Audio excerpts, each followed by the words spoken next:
قرآن کے احکام پہ بھی مجھ کو چلا دے، قرآن کے احکام پہ بھی مجھ کو چلا دے۔ الحمدللہ رب العالمین والصلاة والسلام علی سید الانبیاء والمرسلین، اما بعد فاعوذ باللہ من الشیطان الرجیم، بسم اللہ الرحمن الرحیم۔ محترم ناظرین کرام، جو گزشتہ لیٹسٹ پروگرام کیا گیا احکام قرآن کا، سورہ قمر کی آیت نمبر 28 پر مشتمل تھا۔ اس کے بعد سورہ رحمان شروع ہوتی ہے، اور سورہ رحمان کے بعد سورہ واقعہ قرآن پاک میں موجود ہے۔ سورہ رحمان چونکہ مکی صورت ہے، اور اس میں اللہ تبارک و تعالیٰ کی تخلیق، قدرت کے عجائبات، اللہ تعالیٰ کی نعمتوں کا تذکرہ، اللہ تبارک و تعالیٰ کی صفات کا تذکرہ، زیادہ تر یہ موضوعات ہیں۔ تو اگرچہ کہ بعض علماء نے ایک آیت پر کلام کیا ہے کہ یہ جو آیت مبارکہ ہے اس سے فقہی احکام ثابت ہوتے ہیں، لیکن بہت ہی باریک احکام تھے، اس کو ہم نے انتخاب نہیں کیا۔ یہ عرض کرتا چلوں کہ سورہ رحمان کا تھوڑا سا ایک تعارف ہو جائے برکت کے لیے، تاکہ جو صورتوں کا تسلسل کا سلسلہ جاری ہے وہ بھی ہمارا باقی رہے۔ کہ چونکہ سورہ رحمان مکی صورت ہے اور بہت ہی پیاری صورت ہے، حضرت عروہ بن زبیر رضی اللہ تعالیٰ بیان کرتے ہیں کہ نبی مکرم صلی اللہ علیہ وسلم کے بعد جس نے مکہ مکرمہ میں سب سے پہلے با آواز بلند قرآن پاک پڑھا، وہ حضرت سیدنا عبداللہ بن مسعود رضی اللہ تعالیٰ عنہ تھے۔ ایک دن صحابہ نے کہا کہ قریش نے آج تک کسی سے با آواز بلند قرآن پاک نہیں سنا، وہ کون ہے کہ جو با آواز بلند قرآن پڑھے؟ حضرت عبداللہ بن مسعود نے فرمایا کہ میں سناؤں گا۔ صحابہ نے عرض کیا کہ نہیں، ہم نہیں چاہتے، کیونکہ ہمیں تمہارے متعلق خطرہ ہے۔ ہم چاہتے ہیں کہ کوئی ایسا شخص قرآن سنائے جس کے پاس ان سے بچنے کے لیے مضبوط جتھا ہو۔ لیکن حضرت عبداللہ بن مسعود رضی اللہ تعالیٰ عنہ انہوں نے راہ عزیمت کو اختیار کیا اور مقام ابراہیم کے پاس کھڑے ہو گئے، اور کھڑے ہو کر پڑھا بسم اللہ الرحمن الرحیم، الرحمن علم القرآن۔ جب انہوں نے سورہ رحمان کی تلاوت شروع کی، قریش جو اپنی مجالس میں بیٹھے ہوئے تھے متوجہ ہوئے، اور اس کے بعد ان پر حملہ آور ہو گئے اور انہیں لہو لہان کر دیا۔ نبی مکرم صلی اللہ علیہ وسلم اپنے اصحاب کے پاس گئے، ان کے سامنے، یعنی یہ ایک اور واقعہ ہے، شروع سے لے کر آخر تک سورہ رحمان پڑھی، صحابہ کرام خاموش رہے۔ فرمایا کہ خلاصہ ہے کہ میں نے جنات کے سامنے یہ صورت پڑھی تھی تو انہوں نے تم سے بہتر جواب دیا، یعنی صحابہ کرام خاموش رہے، جنات نے کچھ اور کیا۔ تو پیارے آقا علیہ السلام نے فرمایا کہ جب میں یہ پڑھتا تھا فَبِأَيِّ آلَاءِ رَبِّكُمَا تُكَذِّبَانِ، تو وہ کہتے تھے لَا بِشَيْءٍ مِّن نِعَمِكَ رَبَّنَا نُكَذِّبُ فَلَكَ الْحَمْدُ۔ اے مالک کریم، تیری نعمتوں میں سے کوئی بھی چیز ایسی نہیں ہے کہ ہم اس کی تکذیب کریں، اور تیری حمد ہے۔ تو نبی مکرم صلی اللہ علیہ وسلم نے جب جنات کی ملاقات ہوئی تو اس موقع پر بھی سورہ رحمان کی تلاوت فرمائی۔ حضرت علی المرتضیٰ رضی اللہ تعالیٰ بیان کرتے ہیں ہر چیز کی ایک دلہن ہوتی ہے، یعنی ایک رونق ہوتی ہے، ایک خاص نکھار ہوتا ہے۔ قرآن پاک کی جو دلہن ہے وہ سورہ رحمان ہے۔ ناظرین کرام، اس کے مضامین کس طرح کے ہیں وہ میں نے بیان کیا، لیکن آج ہم نے انتخاب کیا ہے سورہ واقعہ کی چند آیات کا ہمارے پیش نظر۔ آیت نمبر 74 سے لے کر آیت نمبر 80 تک 6 جو آیات مبارکہ ہیں یہ ہمارے پیش نظر ہیں۔ سورہ واقعہ بھی مکی صورت ہے، اور چونکہ اس صورت کا جو آغاز ہو رہا ہے اذا وقعت الواقعہ، کہ جب وقوع ہونے والی چیز واقع ہوگی، جب پائی جائے گی لیسا لوقعتها کاذبہ، تو اس وقت کوئی جس کو جھٹلانے والا نہیں ہوگا، قیامت کا تذکرہ ہے۔ تو چونکہ واقعہ پہلی صورت میں یہ لفظ موجود ہے، اس مناسبت سے یا جو بھی وجہ ہو، بہرحال اس صورت کا نام واقعہ ہے۔ اور جو آج 6 آیات جو ہمارے پیش نظر ہیں اس میں یہ آیت مبارکہ بھی ہے کہ جب حضرت عمر فاروق رضی اللہ تعالیٰ عنہ اپنی بہن کے گھر جاتے ہیں اور ان کے بہنوئی قرآن پڑھ رہے ہوتے ہیں، آواز تو ان کی سن لی تھی حضرت عمر فاروق نے، ابھی تک اسلام قبول نہیں کیا ہے۔ جب پہنچے تو ان حضرات نے قرآن پاک کے جو اوراق تھے وہ چھپا دیے، کہا کہ کیا پڑھ رہے تھے، مجھے بتاؤ کہاں ہے وہ چیز۔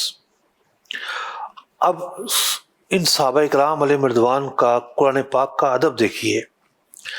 حضرت عمر فاروق رضی اللہ تعالیٰ عنہ اسلام قبول نہیں کیا تھا انہوں نے اس وقت تک، تو اسلام قبول نہیں کیا تھا، تو اس بنا پر ان کی ہمشیرہ نے یہ پسند نہیں کیا کہ حضرت عمر فاروق رضی اللہ تعالیٰ عنہ کو اس حالت میں قرآن پاک کے ورقے دیے جائیں۔ بہت اصرار کیا، مار پٹائی کی، تو ان کی بہن کہنے لگیں کہ چونکہ تم یعنی مسلمانوں میں تو ایک طریقہ ہے کہ مسلمان جنابت کے بعد غسل کرتے ہیں، تو تم غسل نہیں کرتے، اس لیے میں نے یہ ورقے آپ کو دینا پسند نہیں کیا۔ بہرحال تلاوت سنتے ہیں تو دنیا بدل جاتی ہے، اور پھر بارگاہ رسالت میں حاضر ہو کر اسلام قبول کر لیتے ہیں۔ تو اس واقعے کے بیان کرنے کا ایک مقصد یہ بھی ہے کہ یہ جو صورت مبارکہ ہے اسلام کے ابتدائی جو ادوار ہیں اس میں نازل ہو چکی تھی، اس لیے اس صورت مبارکہ میں موجود جو ایک آیت مبارکہ ہے اس کا حوالہ دے کر حضرت عمر فاروق رضی اللہ عنہ کی جو ہمشیرہ ہیں حضرت خباب رضی اللہ عنہ کی زوجہ مبارکہ، انہوں نے حوالہ دیا۔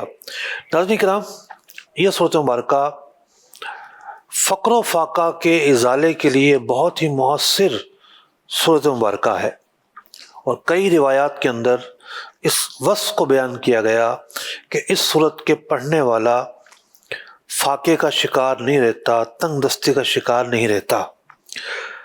ابو فاطمہ بیان کرتے ہیں کہ حضرت عبداللہ بن مسعود رضی اللہ عنہ بیمار ہوئے تو حضرت عثمان غنی رضی اللہ عنہ ان کی عیادت کے لیے گئے۔ حضرت عثمان غنی رضی اللہ عنہ نے پوچھا آپ کو کس چیز سے تکلیف ہے،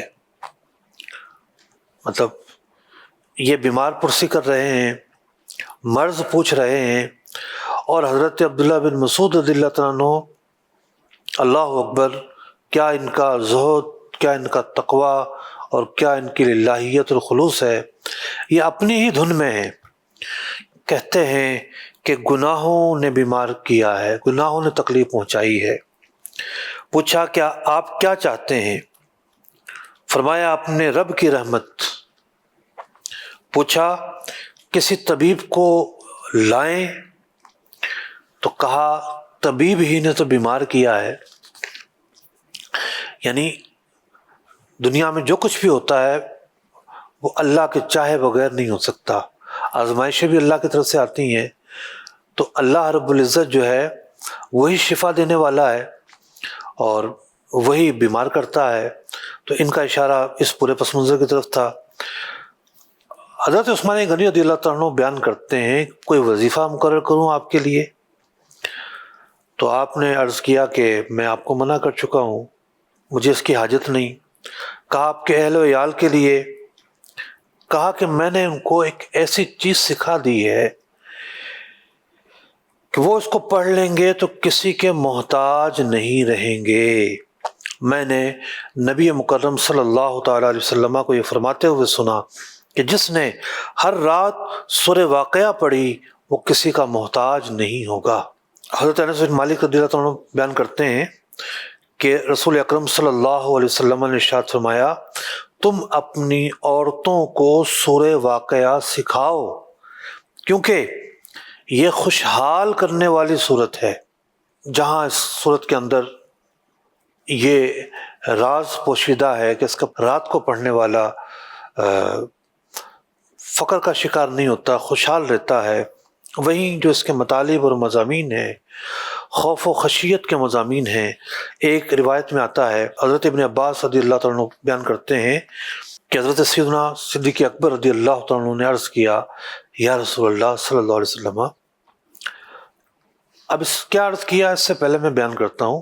ہوتا کیا ہے کہ تفکرات جو ہے نا، تفکرات، سوچ، خشیت،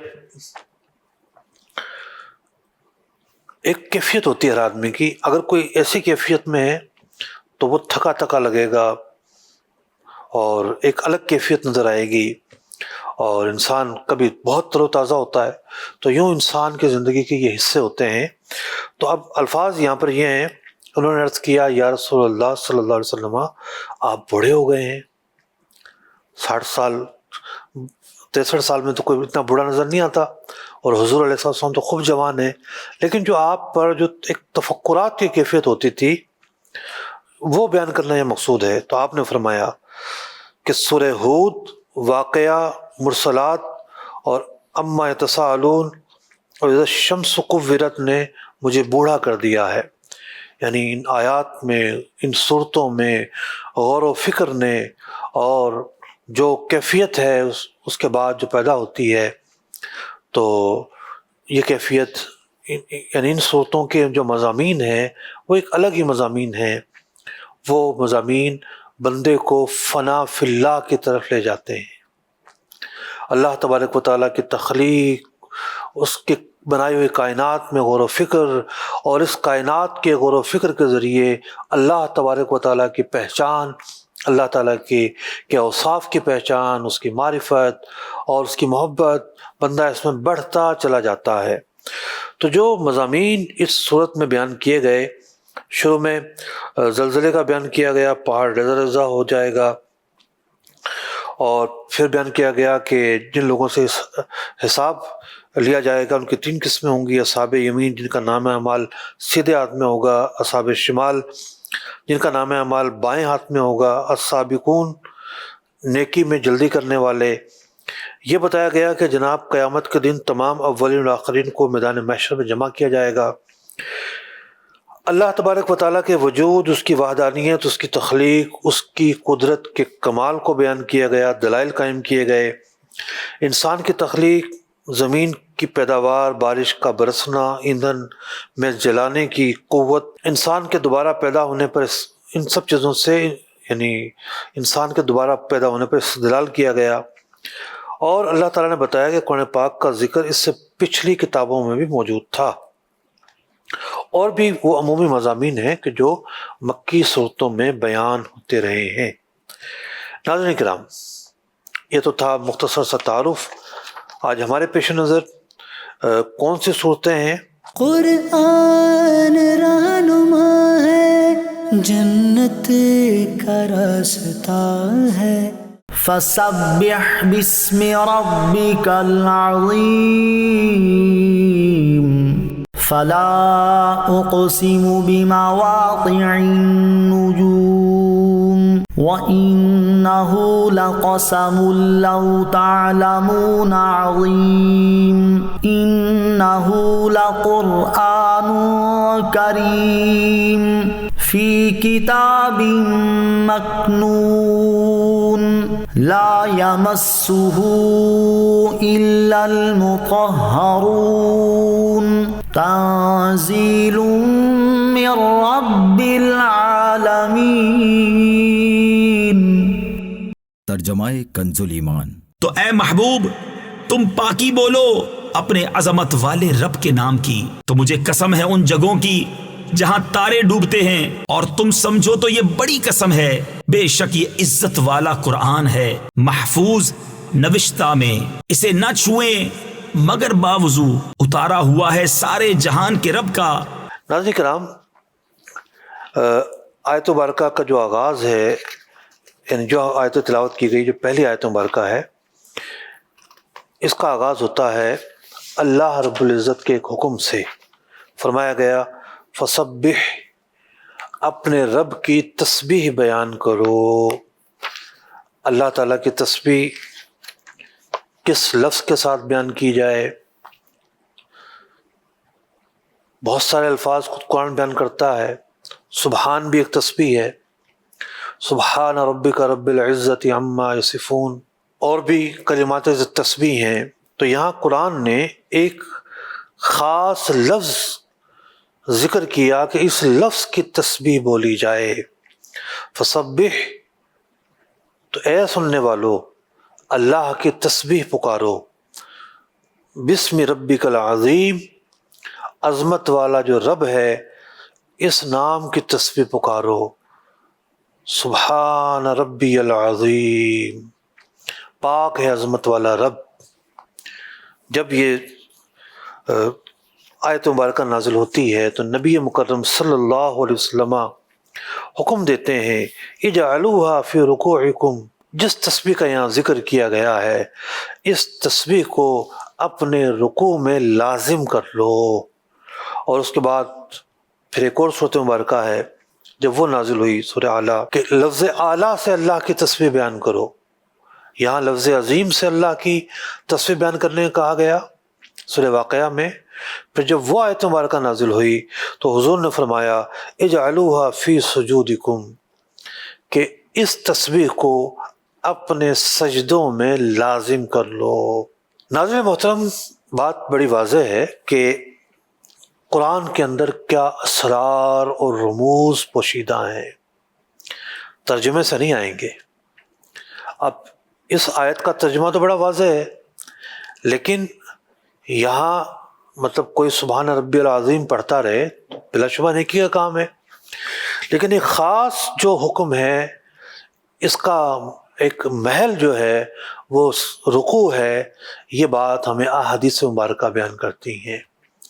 اس کی تشریح جو نبی مکرم صلی اللہ علیہ وسلم نے کی ہے، وہ تشریح جو ہے ہمیں وہاں سے جو ملتی ہے، تب ہم اپنی نماز کی مکمل طریقے سے ادائیگی کر سکتے ہیں۔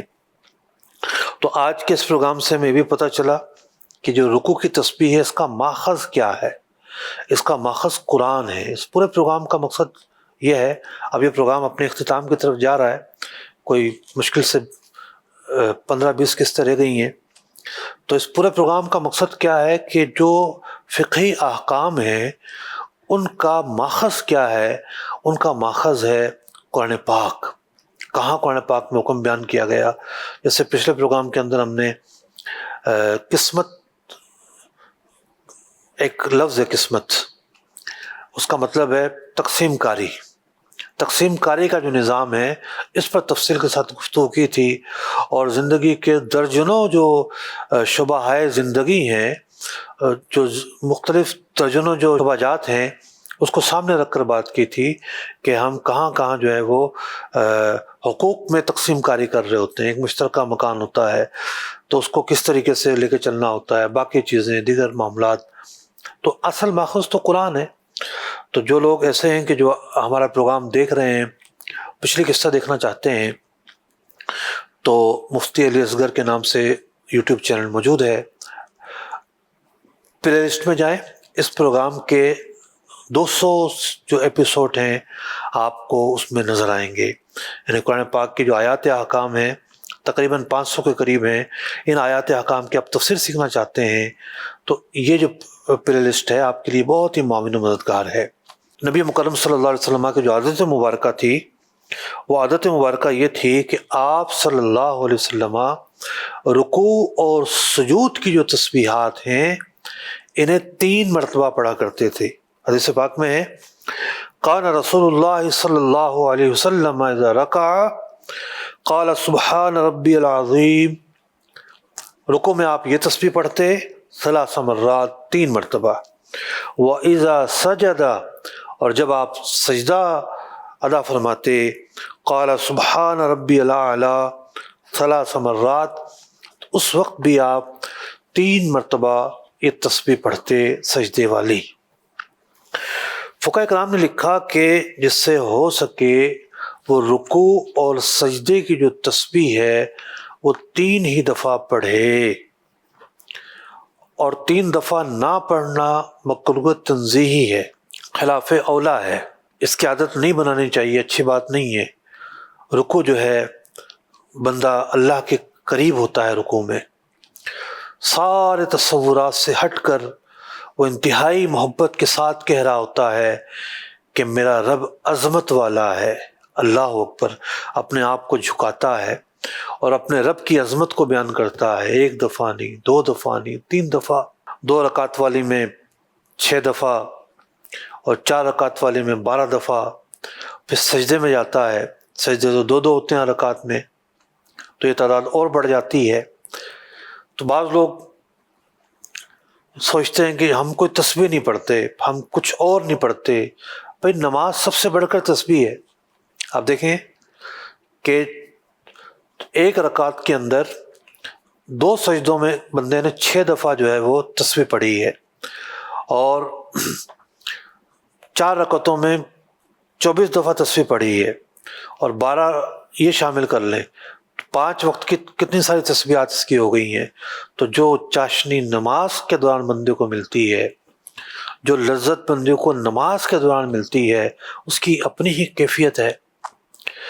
تو یہ جو تسبیح ہے، پھر جب بندہ رکوع کے بعد سجدے میں جاتا ہے، اپنے آپ کو اور جھکاتا ہے اور گراتا ہے، اپنے جسم کا سب سے مکرم باعزت حصہ خاک پر رکھتا ہے، یعنی چہرہ، پیشانی خاک پر رکھتا ہے، اپنے آپ کو گرا کر اللہ رب العزت کی تسبیح پکارتا ہے کہ میں تو نیچے گر چکا ہوں، میرا رب اعلیٰ ہے، میں اس اعلیٰ کی بارگاہ میں سر بسجود ہوں، جھکا ہوا ہوں، اس کی پاکی بیان کر رہا ہوں، بندگی کا اظہار کر رہا ہوں، میں اپنے رب کا بندہ ہوں، اس کا غلام ہوں، عبد ہوں، محتاج ہوں، اور میرا رب ہی سب کچھ ہے۔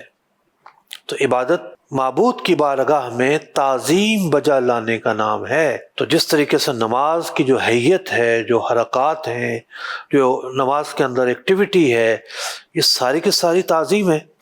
قیام تعظیم ہے اللہ کی بارگاہ میں، رکوع کرنا تعظیم ہے اللہ کی بارگاہ میں، سجدہ کرنا اللہ کی بارگاہ میں تعظیم ہے۔ اسی طریقے سے جو اس کے اندر پڑھا جاتا ہے وہ بھی تعظیم ہے۔ سورہ فاتحہ پڑھی جاتی ہے، اللہ کی حمد بیان ہو رہی ہے، اس سے پہلے ثنا بیان کی گئی، اللہ کی حمد بیان ہو رہی ہے۔ پھر سورہ فاتحہ کے اندر بندہ اللہ سے دعا مانگ رہا ہے، اللہ کو کچھ سمجھا تو دعا مانگ رہا ہے نا اللہ کی بارگاہ میں، تو یہ بھی عبودیت بھی ہے، تعظیم بھی ہے۔ سجدے کی جو تسبیح ہے یہ بھی اللہ کی تعظیم ہے۔ التحیات اللہ اکبر، یہ جو کلمات ثنا ہیں یہ بھی اللہ کی تعظیم ہے۔ تو یوں پوری کی پوری جو نماز ہے اللہ کی بارگاہ میں تعظیم بجا لانے کا نام ہے، اور تعظیم ہی عبادت کہلاتی ہے، یعنی وہ تعظیم جو معبود کے سامنے کی جائے۔ کوئی باپ کے سامنے کھڑا ہو تو یہ بھی تعظیم ہے، لیکن تعظیم کو ہم کہیں نہ کہیں تو فرق کریں گے۔ ناظرین کرام، بہت ساری باتیں ہیں جو صرف تسبیح پر بیان کی جا سکتی ہے، لیکن مضمون کافی بڑا ہے۔ آگے فرمایا گیا فلا اقسم بمواقع النجوم، اور مجھے قسم ہے ان جگہوں کی جہاں تارے ڈوبتے ہیں۔ اب تارے ڈوبتے ہیں سے کیا مراد ہے؟ کائنات کے اندر جو ایک ایسا نظام جو حیران کر دینے والا نظام ہے، وہ نظام اللہ رب العزت کی پاکی، اس کی تخلیق، اس کی بنائی ہوئی کائنات، یعنی اللہ کے کمال کو بیان کرتا ہے۔ حضرت ابراہیم علیہ السلام نے کیا فرمایا تھا کہ میرا رب وہ ہے کہ جو سورج کو مشرق سے نکالتا ہے، تو اگر خود کو خدا سمجھتا ہے تو پھر مغرب سے نکال دے۔ تو نظام کائنات کو لے کر اللہ رب العزت کے وجود سے انہوں نے استدلال کیا تھا۔ تو ایک معنی تو یہاں یہ ہے کہ یہ جو ستاروں کا ڈوبنا ہے، یہ ستاروں کا کسی حکم کے ماتحت ہونا، اللہ کے حکم کے ماتحت ہونا، یہ اللہ کی شان کو بیان کرتا ہے۔ تو یہاں تو اللہ کے شان، اللہ رب العزت کے کمال کو بیان کرنا مقصود ہے۔ اور ایک معنی یہ ہے کہ چونکہ یہ ستاروں کا ڈوبنا اور ٹوٹنا یہ تہجد کے وقت میں ہوتا ہے، تو خاص یہ جو مبارک وقت ہے اس وقت کی یہاں قدر بیان کرنا مقصود ہے، اور وقت کی قدر جو ہے وہ وقت کی اصل میں یہاں قسم اٹھائی گئی ہے۔ قرآن پاک میں اس کے علاوہ بھی وقت کی قسم کے حوالے سے مضامین موجود ہیں، اور قرآن پاک میں قسم کی کئی اقسام ہیں۔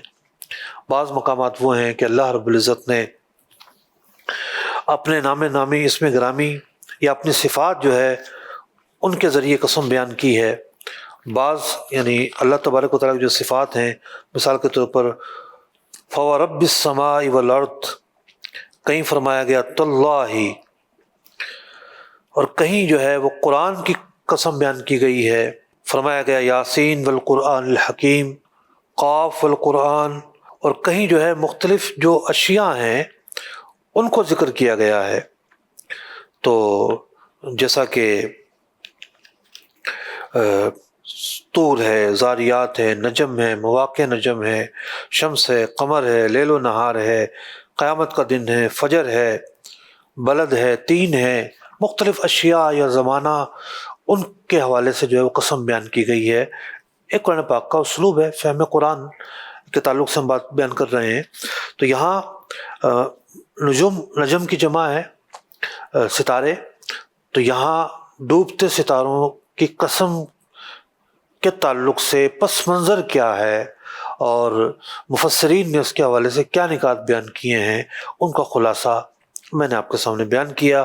فرمایا گیا وَإِنَّهُ لَقَسَمٌ لَوْ تَعْلَمُونَ عَظِيمٌ، اور یہ جو قسم ہے اگر تمہیں پتہ ہو بہت بڑی ہے، بہت بڑی ہے۔ یہ کائنات سر الاسرار ہے، اس کائنات کے عجائب، اللہ اکبر، بندہ ان عجائبات کو دیکھ کر اللہ کی عظمت کو سمجھتا ہے، جانتا ہے، سیکھتا ہے۔ فرمایا گیا انہ لقرآن کریم، بے شک یہ عزت والا قرآن ہے۔ اب قرآن پاک کی جو ہے وہ شان بیان ہو رہی ہے کہ عزت والا ہے۔ فی کتاب مکنون، ایک محفوظ کتاب میں موجود ہے، محفوظ جگہ پہ موجود ہے، یعنی لوح محفوظ پر موجود ہے۔ محفوظ اس لیے کہا گیا کہ شیطان کی وہاں تک رسائی نہیں ہے۔ اللہ رب العزت نے قرآن پاک کو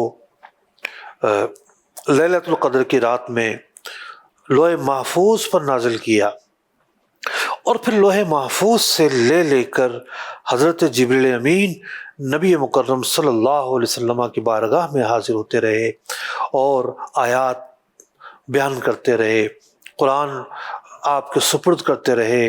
نبی مکرم صلی اللہ علیہ وسلم کے قلب اطہر پر قرآن نازل ہوتا رہا۔ تو یوں یہ دونوں باتیں جو ہمارے سامنے رہنی چاہیے کہ ابتداءً لوح محفوظ پر لیلۃ القدر کی رات کو قرآن پاک نازل ہوا، اور اس کے بعد پھر ایک طویل عرصے کے اندر جس میں مکی زندگی ہے اور پھر مدنی زندگی ہے، قرآن پاک نازل ہوتا رہا۔ ناظرین کرام، اب ایک بڑا اہم حکم بیان کیا جا رہا ہے۔ قرآن کی عظمت بیان کی، عزت والا ہے، لوح محفوظ میں ہے۔ اب اس قرآن کے تعلق سے ہمیں کس بات کا خیال رکھنا ہے؟ فرمایا لا یمسہ الا المطہرون، بیان کیا جا رہا ہے کہ یہ جو قرآن پاک ہے اسے باوضو لوگ ہی چھوئیں گے۔ اب عربی زبان کی جو باریکیاں ہیں، اللہ اکبر، تو ایک ہوتا ہے طاہر، پاک، جیسے یہ لکڑی پاک ہے، جسم پاک ہیں، کپڑے پاک ہیں، اور اس سے بھی بڑھ کر ایک پاکی ہوتی ہے جس کا تعلق انسانوں سے ہے اور جنات سے ہے، یعنی مکلفین سے ہے۔ انسانوں اور جنات سے یہ کہنا زیادہ بہتر ہے۔ وہ پاکی کیا ہے کہ کچھ افعال ایسے ہوتے ہیں، جیسے کسی کو واش روم جانے کی حاجت ہوئی، پیشاب کر آیا، اب اسے ایک اضافی پاکی کی ضرورت پڑے گی. جب یہ وضو کر لے گا تو اس سے ایک اضافی پاکی حاصل ہوگی. اب جب تک وضو کو توڑنے والا کوئی سبب نہ پایا جائے، یہ ایک اضافی پاکیزگی اور پاکی جو ہے اس کے حصار کے اندر ہے. کوئی ایسا سبب پایا گیا سے وضو ٹوٹ جاتا ہے، یہ پاکی نظر نہیں آتی، یہ حکمی پاکی ہے. تو قرآن کا تقدس یہ ہے کہ بندہ پہلے سے پاک ہے، لیکن ایک اور اضافی پاکی ہونی چاہیے. وضو کرنا حقیقت میں مقصود نہیں ہے، بلکہ وضو اس لیے کیا جاتا ہے تاکہ قرآن کو چھوا جا سکے. وضو اس لیے کیا جاتا ہے کہ اللہ کی بارگاہ میں حاضر ہونا ہے، نماز پڑھنی ہے. اللہ کی بارگاہ میں حاضر ہونے کے لیے اضافی پاکی حاصل کی جائے. تو یوں دونوں چیزوں کا فرق سامنے رکھا جائے گا. ایک ہوتا ہے بدن کا پاک ہونا نجاست ظاہری سے، کپڑوں کا پاک ہونا نجاست ظاہری سے، جس جگہ نماز پڑھ رہے ہیں اس جگہ کا پاک ہونا نجاست ظاہری سے، اور ایک ہے جو نجاست حکمیہ ہے جو وضو کے ٹوٹنے کی صورت میں یا غسل نہ ہونے کی صورت میں پیدا ہوتی ہے، وہ بھی دور کی جائے اور بندہ اضافی پاکی حاصل کرے. تو طاہر سے جو اوپر کا لفظ ہے وہ ہے مطہر، اضافی پاکی والا. تو قرآن پاک نے یہاں کیا فرمایا؟ الا المطہرون، جو اضافی پاکی والے ہیں صرف وہی قرآن چھو سکتے ہیں. جہاں قرآن پاک نے نماز کے لیے حکم بیان کیا کہ جناب نماز کا جب ارادہ ہو تو وضو کیا جائے، آیت مبارکہ ہے نا، اذا قمتم للصلاۃ فاغسلوا وجوہکم، کہ جب تم نماز کے لیے جانے لگو تو پھر پورا تک بیان کیا گیا کہ اپنے چہرے کو دھو، اپنے ہاتھوں کو دھو، اور سر کا مسح کرو اور پاؤں کو دھو. تو نماز کے لیے جہاں قرآن پاک نے وضو کا حکم بیان کیا کہ نماز کے لیے ضروری ہے کہ وضو ہونا چاہیے، اسی طریقے سے سورہ واقعہ کی آیت نمبر 79 یعنی 79 کے اندر یہ حکم بیان کیا کہ وضو کہ قرآن پاک چھونے کے لیے، چھونا، ٹچ کرنا، اس کے لیے وضو ہونا ضروری ہے. یہ نہیں کہا قرآن نے کہ قرآن پڑھنے کے لیے وضو ہونا ضروری ہے. قرآن پاک کی تلاوت کی جا سکتی ہے، کوئی اگر وضو نہیں ہے تب بھی، بشرط یہ کہ جنابت میں نہ ہو، کوئی خاتون نفاس یا ایام میں نہ ہو. اگر ایام میں ہے تو وہ قرآن پاک نہیں پڑھ سکتی. کوئی جنابت میں ہے تو قرآن پاک نہیں پڑھ سکتا. لیکن با غسل ہے، غسل فرض نہیں ہے اس پر، نہ نفاس یا ایام میں ہے کوئی خاتون، تو پڑھنے کے لیے جو ہے وہ قرآن پاک کی تلاوت کے لیے وضو ضروری نہیں ہے. بہتر ہے کہ باوضو ہو، لیکن ٹچ کرنے کے لیے، اب ٹچ سے کیا مراد ہے؟ مثال کے طور پر یہ ایک صفحہ ہے جس پر یہ 6 آیتیں لکھی ہوئی ہیں، ترجمہ لکھا ہوا ہے، پیچھے بھی کچھ نہیں لکھا ہوا، اور اس کے علاوہ کچھ بھی لکھا ہوا نہیں ہے. یہ صفحہ بھی قرآن کے حکم میں ہے. جی ہاں، اس کو بھی بغیر وضو کوئی نہیں چھو سکتا، کیونکہ اس صفحے پر کسی اور چیز کا اطلاق نہیں ہو سکتا، یہ قرآن ہے. تو قرآن پاک کی جہاں جو آیت ہے جس صفحے پہ لکھی ہو، کچھ اور لکھا ہوا نہ ہو، اب مثال کے طور پر ایک آیت لکھی ہوتی ہے اور باقی اس کی ساری تفسیر لکھی ہوتی، تو پھر اس صفحے کو تفسیر کا صفحہ کہا جاتا. تو اب حکم مختلف ہوتا. کسی کتاب میں قرآن پاک کی آیت لکھی ہوتی ہے، وہ کتاب قرآن نہیں ہے، تو کچھ اور بھی لکھا ہوتا پھر اس میں، تو اس کا حکم اب جداگانہ ہے کہ اس کتاب کو تو آپ پکڑ سکتے ہیں، اس کتاب کو تو آپ چھو سکتے ہیں، لیکن عین وہ جگہ کہ جہاں قرآن پاک کی آیت لکھی ہوئی ہے اس آیت پر انگلی نہیں رکھ سکتے، اسے نہیں چھو سکتے. جو بھی معروف چھونے کا طریقہ ہے ہم اس پر بات کر رہے ہیں. تو یہ تھوڑا الگ الگ حکم ہو گیا، یہاں تک کہ اس کے پیچھے بھی نہیں چھو سکیں گے. اب جو مصحف ہے، بائنڈنگ میں جو قرآن پاک ہمارے سامنے ہوتا ہے، اس کو بھی بے وضو نہیں چھو سکتے، سوائے یہ کہ وہ کسی ایسے جزدان میں ہے کہ جو الگ ہو جاتا ہو. اگر مثال کے طور پر اس پر سلائی کی ہوئی ہے کوئی کپڑا چڑھا کر جو الگ نہیں ہوتا، تو وہ اب تابع ہو گیا مصحف کے، اب اس کو بھی نہیں چھوئیں گے۔ جزدان میں ہے تو چھو سکتے ہیں کہ یہ الگ ایک منفصل کپڑے میں موجود ہے، یا کوئی رومال لے کے کوئی کپڑا لے کے قرآن پاک کو چھوا، اٹھا کے ایک جگہ سے دوسری جگہ رکھ دیا، اس کی بھی گنجائش موجود ہے۔ تو بے وضو قرآن پاک چھونے کے مسائل پر ہم نے بات کی۔ تفسیر کی جو کتابیں ہیں، جس میں دو طرح کی کتابیں، ایک تو حاشیہ ہے جیسے نور العرفان ہے، قصر العرفان ہے، تو اس کے اندر غالب قرآن ہی ہوتا ہے اور اطلاق بھی قرآن کے قریب ہو رہا ہوتا ہے، ان کو مطلقاً نہیں چھوئیں گے۔ مفصل کتابیں، بڑی کتابیں جیسا کہ تفسیر النعیمی ہے، صراط الجنان ہے، بڑی کتابیں ہیں، تو ان جلدوں کو چھوا جا سکتا ہے، ان پر قرآن کا اطلاق نہیں ہو رہا من حیث الاغلب کے۔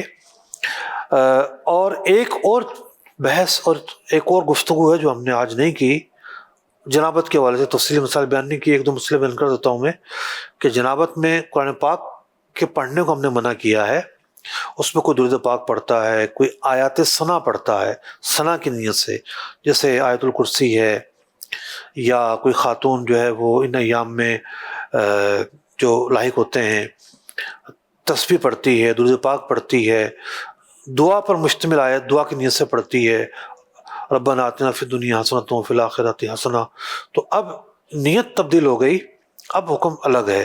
لیکن ایسی آیتیں ہیں کہ جس میں دعا کی نیت نہیں ہے، ثنا کی نیت نہیں ہے، اللہ تعالیٰ کی جیسے جہنم کا باب بیان ہو رہا ہے، تو وہ یہ جو استثنائی پہلو ہیں وہ نہیں پائے گئے، لہٰذا ایسی جو آیات اور صورتیں وہ نہیں پڑھی جا سکیں گی۔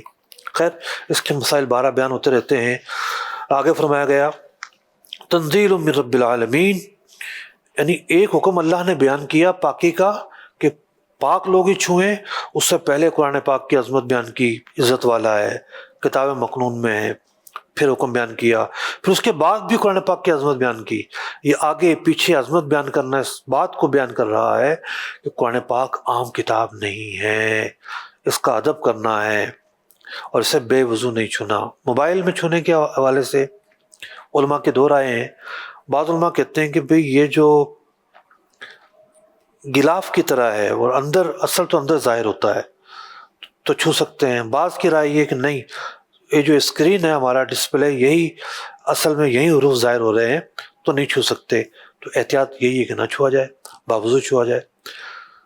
اللہ تعالیٰ عمل کی توفیق عطا فرمائے، آمین بجاہ النبی الامین صلی اللہ تعالیٰ علیہ وسلم۔ قرآن کے احکام پہ بھی مجھ کو چلا دے، قرآن کے احکام پہ بھی مجھ کو چلا دے،